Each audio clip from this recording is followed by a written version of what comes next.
Como fazer um som de scratch no Pro Tools? Primeiro confere se a música está no clique direitinho. Se você não sabe como fazer isso, manda um comentário aqui que eu te explico.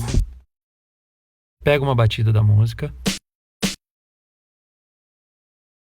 dá uma diminuidinha no tempo para poder caber melhor, abre o Verify e faz um Slowdown.